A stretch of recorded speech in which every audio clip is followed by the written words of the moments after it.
We need a permanent solution. Another flood. How many more years? This cannot keep happening. Every monsoon, does your apartment basement turn into a swimming pool?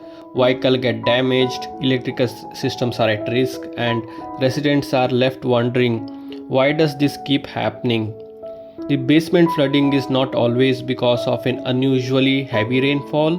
Sometimes this problem is with the way rainwater is being collected, drained, and discharged from your apartment premises. A small mistake in the slope, drain capacity, basement ramp, or the stormwater outlet can result in thousands or even lakhs of rupees in damage. And repeated flooding can become a major headache for the apartment association.